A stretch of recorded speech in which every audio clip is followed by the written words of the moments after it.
میں سب سے پہلے دل کی عطا گہرائیوں سے شکریہ ادا کرتا ہوں ثاقب رضا مصطفی صاحب کا. میں ان کے عشق کو دیکھتا ہوں تو رشک کی نگاہ سے دیکھتا ہوں کہ سرکار کی ذات سے عشق ہو تو وہ ثاقب رضا مصطفی جیسا ہو. اس انداز کا اگر عشق ہو تو پھر قابل قبول ہے. میں بیٹا پڑھاتا ہوں, میرا تدریس کے ساتھ تعلق ہے اور مختلف اداروں میں پڑھاتا گورنمنٹ کے یونیورسٹیوں میں بے شمار جگہ زندگی میں پڑھاتے آج یہاں اس مرکز میں موجود تھا. تو میری یہ خوش بختی کہ آپ سے میں بات کر رہا ہوں. ایک چھوٹا سا موضوع میں چاہوں گا, ایک چھوٹی سی تمہید کے ساتھ اس موضوع کی طرف جاؤں. آج ساری کی ساری دنیا یہ بات کر رہی ہے کہ جو ایجوکیشن ہے, جسے تعلیم کہا جاتا ہے, یہ تعلیم دراصل کیا ہوتی ہے, اس کو ڈیفائن کیا جا رہا ہے. جیسے دنیا میں کوئی بھی چیز آتی ہے اس کے 20, 25, 30 سالوں کے بعد اسے رد کیا جاتا ہے, پھر ایک نیا ٹرینڈ چلتا ہے. آپ مثال لے لیجئے, ایجوکیشن کو میں سمجھانے کی طرف بعد میں آتا ہوں. کئی ایسی میڈیسنز ہیں جو 30 سال پہلے کھائی جاتی تھیں, آج تحقیق نے ثابت کیا ہے کہ وہ دوائیں جون سی ہیں وہ کھانے کے قابل نہیں ہیں, ان سے نقصانات زیادہ ہو رہے ہیں, فائدے کم ہو رہے ہیں. سو تعلیم کو, ایجوکیشن کو دنیا نے کئی بار ڈیفائن کیا. آج تک ایجوکیشن ورلڈ کی ہسٹری میں, دنیا کی تاریخ میں تعلیم کیا ہوتی ہے اس کو بڑی بار ڈیفائن کیا. لیکن جتنی بار ڈیفائن کیا ہے, 3 چیزیں ہر دور میں ایجوکیشن میں مشترک سملر ملی. یعنی وہ ریکارڈڈ ہسٹری میں 10,000 سال پہلے ہوں, 2,000 سال پہلے ہوں, 500 سال پہلے ہوں, یہ ماڈرن ایرا ہو جس میں بڑا مشکل ہو گیا, فتن کا دور ہے, اس میں خیر اور شر میں تمیز کرنا بڑا مشکل ہو گیا. کوئی زمانہ ہو, تعلیم جسے تعلیم کہا جاتا ہے, اس میں 3 چیزیں سملر دنیا میں آج بھی ملتی ہیں, پہلے بھی ملتی ہیں. وہ دینی تعلیم ہے, دنیاوی تعلیم ہے, کوئی تعلیم ہے. 3 چیزیں اگر اس میں نہیں ہیں تو آج کی ماڈرن ریسرچ یہ بتاتی ہے وہ تعلیم نہیں ہے. اب آپ نے فیصلہ کرنا ہے کہ میری ساری گفتگو کے اختتام پہ 3 چیزوں جن کا میں نے تذکرہ کیا ہے, کیا وہ تینوں چیزیں ہم یہاں سے لے رہے ہیں؟ اگر لے رہے ہیں, یقیناً لے رہے ہیں, تو پھر ہمیں پورے اعتماد کے ساتھ یہ کہنا چاہیے تینوں چیزیں اگر ہم میں موجود ہیں تو ہم اس ہارورڈ اور آکسفورڈ سے پڑھے سے بہتر ہیں. یہ کہیں خیال آتا ہے نا کہ جی میں ایک ٹاٹ والے اسکول سے پڑھا ہوں, محمدی پور سے نکلا ہوں, کالج بھی مناسب تھا, یونیورسٹی چلا گیا, کہیں نہ کہیں اندر خیال پکتا تھا کہ شاید کوئی کمی ہے, وہ میرے سے زیادہ لائق ہیں لمز والے بچے, زیادہ لائق ہیں ہارورڈ آکسفورڈ سے پڑھے ہوئے. لیکن وقت نے ثابت کیا اگر وہ 3 چیزیں جو میں گنوانے جا رہا ہوں اگر آپ میں مجھ میں ہیں تو ہارورڈ سے پڑھو, آکسفورڈ سے پڑھو, ہم اس سے بدرجہ بہتر ہیں. وہ 3 چیزیں کیا ہیں؟ ان کو ماڈرن ورڈ میں انہوں نے 3 C's کا نام دیا. ABC ہوتا ہے نا, ABC, 3 C's. 3 C's انہوں نے کہا اگر ایجوکیشن میں 3 C ہیں تو وہ تعلیم ہے, اگر نہیں ہے تو وہ جہالت ہو سکتی ہے. اب وہ تعلیم یونیورسٹی, کالج, مدرسہ, اسکول, مونٹیسوری کہیں پر دی جا رہی ہے, اگر وہ 3 C's اس میں ڈال دیے گئے ہیں تو ایجوکیشن ہے. 3 C's کیا ہیں؟ پہلا C انہوں نے کہا جی تعلیم ایک ایسا عمل ہے جس کے نتیجے میں پہلا C بچوں میں پیدا ہو جاتا ہے, اور اس کا پہلے C کا نام ہے کانفیڈنس, اعتماد. اگر اعتماد نہیں پیدا ہوا, اعتماد کے بغیر تعلیم نہیں ہے. اب یہ ماڈرن کہہ رہا ہے, میرا ماننا ہی ہے, میرا ایمان ہے اس بات پہ کہ ایک مومن کے پاس جو کانفیڈنس ہوتا ہے وہ دنیا میں کسی کے پاس نہیں ہوتا. ایمان دنیا کا سب سے بڑا کانفیڈنس ہے. ایمان کیا ہے؟ میرا رازق میرا رب ہے. میں علامہ صاحب ایک دفعہ ٹریننگ دے رہا گورنمنٹ کے افسروں کو, تو ایک ایسے افسر ہیں وہ اس وقت گجرانوالہ میں تعینات ہیں. وہ پرانی بات ہے, وہ ٹریننگ دیتے میں نے ایک بات کہی, جذباتی ہو کے کہہ دیا. میں نے کہا جی اگر کبھی موقع ملے اور حرام سامنے پڑاؤ, اس حرام کو سامنے رکھ کے اوپر دیکھیں اور کہیں کہ یا باری تعالیٰ میں نے تیرے خوف سے تجھ پہ ایمان لاتے, تجھے رازق مانتے حرام چھوڑا, میں نہیں لے رہا, تو میں یقین سے کہتا ہوں چند ہی دنوں میں حلال اس سے بہتر آ جائے گا. یقین کیجئے اس لیکچر کے 3 سالوں بعد وہی صاحب مجھے ملے ہاتھ چوم کے کہتے ہیں شاہ صاحب زیادہ آتا ہے, برابر نہیں آتا, ملٹی پلائی ہو کے آتا ہے. یہ رب کی ذات پہ ایمان, اعتماد پیدا کرتا ہے. پہلا سی میرا ماننا ہے کہ مسلمان اور مومن میں زیادہ ہوتا ہے، کانفیڈنس. وہ کانفیڈنس کیا ہے؟ رب کی ذات پہ، رب کے نظام پہ یقین کہ خیر چل کے کہیں آگے آ جاتی ہے، بدی بھی چل کے آگے آ جاتی ہے. جنت جہنم تو ملنی ہے، اس جنت کی خوشبو زندگی میں آنا شروع ہو جاتی ہے. جہنم میں خدا نخواستہ کسی نے جانا ہے، اس جہنم کی تپش زندگی میں محسوس ہونا شروع ہو جاتی ہے. یہ پورے رب کی ذات پہ اور رب کے نظام پہ یقین کا نام پہلا سی ہے. اب یہ پہلا سی اسکول دے دے، کالج دے دے، یونیورسٹی دے دے، مدرسہ دے دے، یا ماں کی گود دے دے، تو پہلا سی پہ ٹک لگ گیا، بندہ پڑھا لکھا. یعنی ہم یہ کہیں بیٹھ گئے ہیں جی ڈگری ہے تو پڑھا لکھا. میں نے بڑے بڑے ڈگریوں والے جاہل دیکھے ہیں، اعتماد کوئی نہیں ہے، کانفیڈنس کوئی نہیں ہے، یقین کوئی نہیں ہے، بھروسہ کوئی نہیں ہے، رب پہ توکل کوئی نہیں ہے، پیر ڈگمگا جاتے ہیں، قدم ڈگمگا جاتے ہیں. تو بیٹا پہلا سی ہم نے خود میں پیدا کرنا ہے، ایمان سے آتا ہے. دوسرا سی، گورا کہتا ہے جی اگر تعلیم، ایجوکیشن آپ کو دوسرا سی کریٹو نہیں بناتی. سی از دی کریٹو. کریٹو کہتے ہیں خود سے سوچنے والا، سوچ کو پیدا کرنے والا، نئی بات کرنے والا، نئے انداز سے بات کرنے والا، نیا رستہ بنانے والا. بنے بنائے رستوں پہ چلنے کی بجائے زندگی میں اگر کچھ خود سے کرنا پڑ جائے تو وہ محتاجی نہ ہو کسی سے پوچھنے کی، فیصلہ کر سکے، کریٹو ہو، وہ تعلیم یافتہ ہے. آپ کی اطلاع کے لیے عرض ہے، دنیا میں جتنی پروگرس ہوئی ہے، وہ میرے سامنے مائک ہے، وہ کیمرہ ہے، لائٹ ہے، یہ سٹرکچرز بنے ہیں، پنکھے ہیں، اے سی چل رہے ہیں، جنریٹر چل پڑا ہے، یہ سارے دوسرے سی والے لوگوں نے کام کیے ہیں، کریٹو لوگوں نے. اگر یہ کریٹو نہ ہوتے تو دنیا میں کوئی جدت نہ آتی، کوئی جدت نہ آتی. یہ ساری جدت، موبائل، کیمرہ، سیلفی، ہر چیز، یہ جدت والے دوسرے سی والے لوگوں کا کام ہے. یہ دوسرے سی کو کیوں کہا جاتا ہے؟ اب ذرا سنیے گا. یہ دوسرا سی کہا جاتا ہے تاکہ آپ کا ذہن، آپ کا مائنڈ وہ امکانات کی دنیا میں رہے. یعنی تعلیم یافتہ شخص امکانات کی دنیا میں رہتا ہے. وہ کہتا ہے میرا دروازہ بند نہیں ہو سکتا، رستہ بند نہیں ہو سکتا. کیوں بند نہیں ہو سکتا؟ کیونکہ رب کریم نے وسائل کو باہر اور میری ذات کے اندر پیدا کر رکھا. میرے لیے کوئی دروازہ بند نہیں ہو سکتا. ہاں مجھے ممکن ہے انتظار کرنا پڑے، صبر کرنا پڑے، یا میرے لیے بہتر نہ ہو، لیکن یہ ممکن نہیں ہے کہ میرے رب نے وسائل کو، چیزوں کو میرے اندر ذات میں یا باہر پیدا. وہ دیکھیں پرانے سارے بابے تھے نا، وچے ہی جھیڑے، وچے ہی کھیڑے، وچے ہی ونج مہانے ہوئے. آج سائنس کہہ رہی ہے انسان پہ ریسرچ کر کے کہ انسان کے امکانات باہر نہیں اندر ہوتے ہیں. ٹیلنٹ اندر ہوتا ہے، سکلز اندر ہوتی ہیں، قابلیت اندر ہوتی ہے. اور یہ قابلیت، ٹیلنٹ جاننے کے بعد جو اگلا کام ہوتا ہے وہ کریٹیوٹی ہے. آپ امکانات کی دنیا میں رہتے ہیں، آپ کو رکا ہوا رستہ نہیں لگتا. آپ دین کی تبلیغ بھی کرتے ہیں تو شوق سے کرتے ہیں، مجبوری سے نہیں کرتے کہ یار اگر نہ کی تو معاش نہیں ملے گا. معاش کے 70 ذرائع آپ کے پاس ہیں اور آپ دین کی خدمت کر رہے ہیں، یہ بڑی خدمت ہے. اور دین اگر معاش بن گیا تو پھر کمزوری ہے کہ ہمارے مائنڈ نے نئے نئے رستے سوچے ہی نہیں، جبکہ اس پوری کائنات میں، دنیا میں اتنے ذرائع ہیں کمانے کے، امکانات والے ذہن کے لیے، دوسرے سی والے کے لیے. سو تعلیم اس عمل کا نام ہوا جو آپ میں پیدا کرے اعتماد. تعلیم اس عمل کا نام ہوا جو آپ کے مائنڈ کو بنائے کریٹو.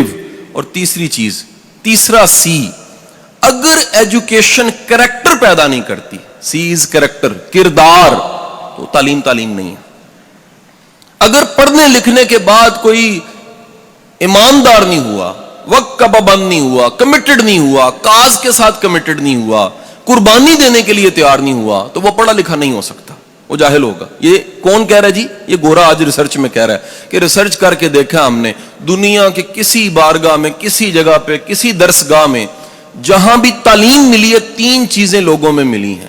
اور اگلی بات سن لیجئے گا، وہ ریسرچ کر کے کہہ رہا ہے کہ دنیا میں ایک وقت ایسا ہے جس میں بیٹھے ہوئے ہر شخص میں 3 چیزیں پیدا ہو گئی تھیں، اور وہ وقت آج سے 1400 سال پہلے کا وقت وہ سرکار نے پیدا کی تھی. میرا ایمان ہے کہ دنیا کی ساری تعلیم آپ کے ایک خادم، ایک صحابی کے قدموں پہ نثار کی جا سکتی، وہ تعلیم جسے کہا جا رہا ہے. اور اس تعلیم کا نتیجہ کیا ہوا؟ وہ کردار سامنے آئے جن کو آج ہم نصاب کی کتابوں میں پڑھ کے اش کر اٹھتے ہیں کہ غنی کیا ہوتا ہے. یہ جاننا ہے آپ نے تو عثمان غنی کو دیکھ لیجیے رضی اللہ تعالیٰ عنہ. آپ نے دیکھنا عدل کیا ہوتا ہے. تو آپ 10 کتابیں پڑھنے کی بجائے گورا کہتا ہے ایک رول ماڈل سٹڈی کر لیں, عمر فاروق رضی اللہ تعالیٰ عنہ. آپ نے شجاعت دیکھنی ہے تو شجاعت پہ کوئی مووی دیکھ کے بندہ بڑا انسپائر ہوتا ہے. آپ علی کی شجاعت دیکھ لیجئے, آپ کو پتہ لگے گا تربیت رسول ہوتی کیا ہے. آپ نے جاننا ہے دوست کیا ہوتا ہے, وفا کیا ہوتی ہے. تو آپ اس پہ 100 کتابیں پڑھنے کی بجائے صدیق حضرت ابو بکر صدیق کی لائف کو پڑھ لیجئے رضی اللہ تعالیٰ عنہ, تو آپ کو پتہ لگے گا وفا کیا ہوتی ہے, ساتھ کیا ہوتا ہے, ساتھ نبھانا کیا ہوتا ہے. حضور والا یہ تینوں سیز کے بغیر تعلیم نہیں ہے. اگلا ایکسٹینشن کر رہا ہوں تیسرے پوائنٹ کی, وہ کہہ رہا ہے تیسرا سی جسے کردار کہتے ہیں, یہ 2 وجوہات کی بنا پہ پیدا ہو سکتا ہے. 2 طریقے ہیں لوگوں میں پیدا کرنے کے. یعنی آج ہمارا سب بولنے والے, بتانے والے, مبلغ, تبلیغ کرنے والے, ہم سب ساتھیوں کا ایک فکر, درد مندی ہے کہ امت کی ڈائریکشن ٹھیک ہو جائے, کریکٹر آ جائے ان میں. اگر کردار آ جائے تو بڑے مسئلے حل ہو جائیں گے جی, بڑے پرابلمز حل ہو جائیں گے. یہ تیسرے سی کے لیے گورا کہتا ہے 2 رستے ہیں. پہلا رستہ کیا ہے کہ سسٹم مضبوط ہو, لوگوں میں کردار پیدا ہو جائے گا. کیسے؟ ایک مثال سے سمجھاتا ہوں. میں کئی ممالک میں گیا ہوں, تو میں ایک فیملی کے ساتھ ہانگ کانگ میں تھا. تو میرا ہوسٹ, اس نے میرا جو اپارٹمنٹ تھا, کچھ دن رہنا تھا, 22ویں منزل پہ کروایا ہوا تھا. جو چھوٹی چھوٹی پتلی بلڈنگ ہے, 22ویں 30ویں منزل. 23ویں منزل پہ میں 22ویں میں بیٹھا ہوا, اس کی کال آئی, جی آئے نیچے, ہم نے کہیں جانا ہے. میں نیچے آیا, بچے تیار نہیں تھے, انتظار کرنے لگ پڑا میں. اس نے کہا شاہ صاحب تھوڑی دیر ہے, آپ کو ایک تماشا دکھاتا ہوں. میرے اب پینڈو لوگ ہیں تو سوچا کوئی باندر کا تماشا ہوگا, لیکن تماشا کیا تھا, اس نے جیب سے اپنے پرس سے چند ڈالر نکال کے زمین پہ پھینک دیے. کہتا ہوں دیکھو کیا ہے. تو میرا خیال یہی تھا, وہی ہوگا جو ہمارے ہاں اکثر ہو جاتا ہے کہ کوئی آئے گا چپ کر کے اٹھا لے گا, یا آئے گا اوپر پیر رکھے گا, پھر ادھر ادھر دیکھے گا, پھر اٹھا لے گا, یا پھر اٹھائے گا اونچی آواز سے گا کس کے ہیں اور جیب میں ڈال لے گا. یہ بھی ممکن ہے کوئی جینٹل مین ہو تو مسجد میں ڈال دے. 2 گھنٹے بچے بھی تیار نہیں ہوئے اور کسی نے پیسے بھی نہیں اٹھائے. 2 گھنٹے گزرنے کے بعد میں نے اپنے ہوسٹ سے پوچھا, یہ بھائی یہ کسی نے اٹھائے کیوں نہیں؟ کہتا the power of system. System اتنا طاقتور ہے یہاں کا, ہانگ کانگ کا. میں کہا کون سا سسٹم؟ کہتا کیمرے, جاسوس, بندے, سکینر, چیزیں ہیں, کوئی کسی کی چیز نہیں اٹھاتا. یقین کیجئے میری آنکھوں میں نمی آئی کہ کاش میرے رب کریم کے نظام پہ یقین ہو تو کوئی کسی کی چیز نہ اٹھائے. یہ سسٹم ہے. سسٹم کردار پیدا کرتا ہے. سسٹم یقین دلاتا ہے کہ بچہ وہ ہے جو بانٹ دیا ہے, جو دے دیا ہے, جو دے دیا ہے وہ بچ گیا, جو ہے وہ نہیں بچا. سسٹم یقین دلاتا ہے کہ مہمان آ گیا ہے تو اپنا دیا گل کر دینا ہے, بجھا دینا, اس کو کھلا دینا ہے. یقین ہے کہ اس میں نفع ہے, میں نہیں کھاؤں گا تو نفع ہے. میسلو کی ہیرارکی وہ کہتا ہے جی پہلے انسان روٹی دیکھتا ہے, پہلے بقا دیکھتا ہے, پہلے اپنی ذات دیکھتا ہے. دنیا میں پھر پوری تاریخ اٹھا کے دیکھ لیجئے, صرف ایک بارگاہ اور ایک وقت اور ایک زندگی ایسی ملے گی سرکار کی جس میں لوگ اپنی ذات, اپنے ماں باپ کو نثار کرنے کو فخر سمجھ رہے ہیں. یعنی خوش قسمت ہے جو نثار ہو گیا سرکار پہ. تو آپ کے سسٹم پہ یقین آپ میں کردار پیدا کرتا ہے. دوسرا سورس بتاتا ہے, وہ کہتا ہے جی رول ماڈل, کوئی مثال کا ہونا کردار پیدا کرتا ہے. جیسا بندہ ہوتا ہے نا جی, ویسے لوگوں میں رہتے رہتے اثرات پڑ جاتے ہیں. ایک صاحب ہے, میں ان کا نام تو نہیں لوں گا, وہ ٹی وی پہ آتے ہیں, ہم بچپن سے ان کو دیکھ رہے ہیں, تو وہ مذاق ہی کو بات کرتے ہیں. پرانے کامیڈین ہیں پاکستان. اللہ کا کرنا کوئی ایسا ہوا کہ میری روز نشست ہونے لگ پڑی ان کے ساتھ. روز میں شام کو ان کے پاس بیٹھتا, روز شام کو بیٹھتا تھا. مہینہ گزر گیا تو آدھا کو میں بھی پانڈ بن گیا. میرے گھر والے پریشان, بیگم صاحب آ گئے, جی تسی چنگے بھلے شریف بندے ہو, تسی ہر گل تے جگت لا دیندے ہو. ابا جی کہنے پتر تو بڑا تمیز والا بچہ ہے, لوگوں نے تو سکھانا تمیز کیوں ہوندی ہے, تیری تمیز کتنے گئی؟ وہ پتہ لگا کہ جدن میں رہن لگ گیا, وہ رنگ میرے تے چڑھنا شروع ہو گیا. جدن میں رہنا ہے وہ اثر میرے تے پینا شروع ہو گیا. رول ماڈل کا مطلب یہ ہے کہ آپ اپنی ذات کے علاوہ کسی ذات سے متاثر ہیں. اور پھر دیکھیے یہ دین ہے, وہ کیا تمہارے لیے بہترین نمونہ حضور صلی اللہ علیہ وسلم کی ذات گرامی ہے. بہترین نمونہ کسی معاملے میں دیکھنا ہے. بھائیو میں یقین کرو ماڈرن لوگوں کو پڑھاتا ہوں, اگر مجھے کوئی آ کے کہنا جی میں نہیں سمجھا دین کو, میں نے کہا تو نے محنت نہیں کی ہوگی. ممکنہ سوالات کے تمام جواب ہمارے دین میں ہیں. یہ ہو نہیں سکتا. یہ ایک سیل فون ہوتا ہے نا جی, یہ اپنے زمانے کا موسٹ ماڈرن سیل فون ہوگا جی. دنیا کا سب سے موسٹ ماڈرن زندگی گزارنے کا طریقہ دین اسلام ہے. اس سے زیادہ ماڈرن نہیں ہو سکتا. تو جب آپ کے پاس رول ماڈل ہوتا ہے, وہ رول ماڈل کیا کرتا ہے, وہ رول ماڈل آپ میں کردار پیدا کر دیتا ہے. آپ نے دیکھنا سخاوت کیسی ہے, دیکھیے بارگاہ میں جا کے سخاوت کیا ہوتی ہے. آپ نے دیکھا معاف کرنا کیسا ہے, تو آپ جا کے دیکھیے معاف کیسے کیا جاتا ہے. آپ نے دیکھنا ہے جی یہ بانٹ دینا ہے, تو بانٹنے کی ترتیب وہاں سے جا کے لے لیجئے. آپ نے دیکھنا ہے کہ بیٹی کی عزت کیسے ہوتی ہے, تو آپ جا کے دیکھیے اگین مائیکل ہارٹ, کہ دنیا کی تاریخ میں ایک ایسا باپ ہے جس نے بتا دیا کہ بیٹی کے لیے کالی کملی بچھا دینی چاہیے. آپ کو اس سے بہتر مثال نہیں ملے گی. تو حضور والا اپنی زندگی میں 3 سیز لانے کے لیے پورا عین دین ہے. رب پہ ایمان لائیے, اس کی رضاکیت پہ یقین رکھیے, جو رزق مل کے رہنا ہے, جو نوالا کھا کے رہنا ہے آپ نے, جو ملنا ہے وہ مل کے رہنا ہے آپ کو, جو نہیں ملنا مل کے اس کے لیے کوشش کا کوئی فائدہ نہیں. کریٹو ہوئی ہے, امکانات کی دنیا میں رہیے. یاد رکھیے اگر دیندار, دین سمجھنے والا طبقہ ہر فیلڈ میں آنے لگ پڑے, ملک ترقی کر جائے گا, امت ترقی کر جائے گی. ہمیں صرف مدرسے تک نہیں رہنا, ہم بزنس کریں, ہم افسر بنیں, ہم کسی سیٹ پہ بیٹھیں, ہم دین کی خدمت ضرور کریں. کیسے کریں؟ وہ روشن دان کے پیچھے نیت ثواب دیتی ہے بھائی. آپ اپنے کام کے پیچھے نیت اعلیٰ کر لیجئے, آپ کی وہ نیت اعلیٰ کیا کرے گی, وہی ثواب بننا شروع ہو جائے گی. اور تیسرا سی, کردار ضرور پیدا کیجئے. اب آخری بات کیا کہ کیونکہ بڑے مختصر وقت میں نے کوشش کی ہے کہ میں اپنی ساری نالائکی آپ کے سامنے پیش کر دوں. تو تیسری اور چوتھی آخری بات کیا کہ حضرت ایک دفعہ ایسے ہوا جی, میرے گھر کے 2 ڈرائیور تھے, ایک ڈرائیور چھوڑ گیا. جو ڈرائیور چھوڑ گیا وہ فیملی کا ڈرائیور تھا. اب جو فیملی کو ڈرائیور لگا ہوتا ہے وہ بڑا سینسٹیو ڈرائیور ہوتا ہے. بچوں کو چھوڑنا ہے, لانا ہے, بیگم صاحبہ نے جانا ہے, آنا ہے, پردے داری کا خیال, دیندار ہو, جینٹل مین ہو. ڈرائیور چھوڑ گیا, اور میں نے ریکویسٹ کی اپنے بچے کو, پی اے کو, میں کہا بیٹا کو اخبار میں اشتہار لگاؤ, ایک ڈرائیور سے گزارا نہیں ہو رہا, ٹریول کرنا پڑتا ہے, بڑا مسئلہ پڑتا ہے. اس نے اخبار میں اشتہار لگایا. جب اشتہار لگانا تھا, میں اگین پاکستان میں نہیں تھا, اللہ کا کرنا نہیں تھا, تو وہ میری مسز کے پاس جا کے پوچھنے گا باجی اشتہار کی لکھنا. وہ بیچاری اللہ لوگوں نے کیا جی تو لکھ, سانو نمازی, پرہیزگار, تہجد گزار, روزے رکھن والا حاجی ڈرائیور چاہیے. اس ساریاں خوبیاں دے نال انہیں اشتہار لا سٹیا. اشتہار لگ گیا. وہ جس دن ڈرائیور ملیا انہاں نوں, لاہور آ گیا, پتہ لگ گیا, سلیکٹ ہو گیا. اللہ دا کرنا اس دن میں لاہور نہیں سا, میں سیالکوٹ سے. فون میرا آف رہندا, میں دوپہری آن کیتا تے کروں کال لگی, ڈرائیور آ گیا, گڈی نہیں چلاندا. میں کیوں جی؟ وہ کہندے جی میری کچھ شرطاں نے, وہ پوریاں کرو گے تے پھر ہی میں گڈی چلاواں گا. میرا خیال آیا کہ 20-22 ہزار تنخواہ بدانی ہوئے گی, کوئی اس طرح نہ مسئلہ ہو سکتا. سو شامی میں گھر پہنچیا تے جو میں ان کا اللہ کو منگیا یا اخبار اشتہار دیتا, وہی سامنے بیٹھا سی.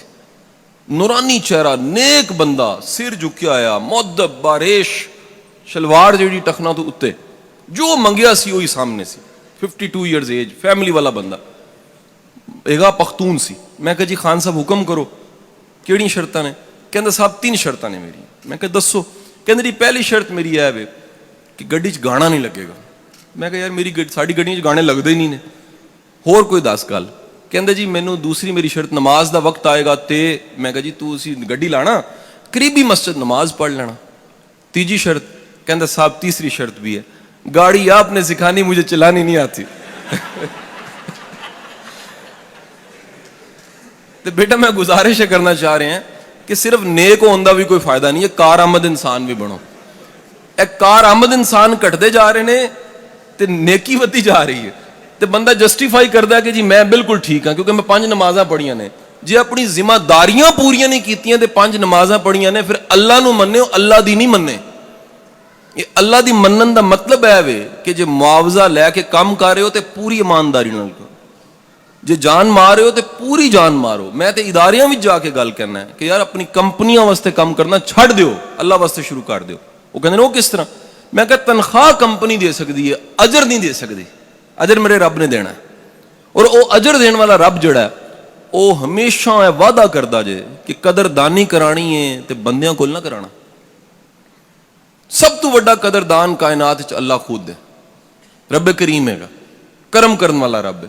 سو قابل انسان بن کے, یعنی میں 2 چیزاں دا مجموعہ چھڈ کے جا رہا سامنے تاڈے کہ جے ایک بندے کول ایمانیات بھی ہے, او دے نال اخلاقیات بھی ہے, میرا مننا ولی ہے, وہ شخص ولی ہے. جہدے کول ایمان بھی ہے ਤੇ ਕਾਬਲੀਅਤ ਵੀ ਹੈ, ਉਹ ਮਜਮੂਏ ਦਾ ਨਾਮ ਵਲਾਇਤ ਹੁੰਦਾ ਜੇ। ਜੇ ਸਿਰਫ ਇਮਾਨ ਹੈ ਤੇ ਕਰਨਾ ਕੁਝ ਨਹੀਂ ਹੈ। ਤੇ ਬੇਗਮ ਕਹਿੰਦੀ ਹੈ ਜੀ ਕਿੰਨੇ ਦਿਨ ਹੋਏ ਨੇ ਰੋਟੀ ਮੁੱਕੀ ਪਈ ਹੈ, ਲਿਆਂਦੇ ਕੁਝ ਨਹੀਂ ਪਏ। ਕਹਿੰਦੇ ਜੀ ਕੰਮ ਨਹੀਂ ਕਰੀਦਾ, ਦੀਨ ਹੀ ਹੈਗਾ ਸਿਰਫ। ਦੀਨ ਦੇ ਨਾਲ ਫੰਕਸ਼ਨਿੰਗ ਇਸਲਾਮ ਸਰਕਾਰ ਨੇ ਦਿੱਤਾ ਸਾਨੂੰ। ਕੰਮ ਵੀ ਕਰਨਾ ਹੈ, ਆਪਣੇ ਹੱਥਾਂ ਨਾਲ ਲੱਕੜੀਆਂ ਵੀ ਕੱਟਣੀਆਂ ਨੇ, ਬੱਚੇ ਵੀ ਪਾਲਨੇ ਨੇ, ਸਭ ਜ਼ਿੰਮੇਦਾਰੀਆਂ ਪੂਰੀਆਂ ਕਰਨੀਆਂ ਨੇ। ਇਸ ਦਾ ਨਾਮ ਇਸਲਾਮ ਹੈ। ਅੱਲਾਹ ਤੁਹਾਡਾ ਹਾਮੀ ਓ ਨਾਸਿਰ ਹੋਏ। ਔਰ ਮੇਰੀ ਦਿਲੀ ਦੁਆਵਾਂ ਨੇ کہ اللہ پاک اس مرکز نو ہمیشہ شاد آباد رکھے۔ بہت شکریہ تھا، تھینک یو۔ اس ویڈیو کو شیئر ضرور کیجئے، ہو سکتا ہے آپ کے ایک شیئر سے یہ بات کسی کے دل میں اتر جائے۔ جزاک اللہ۔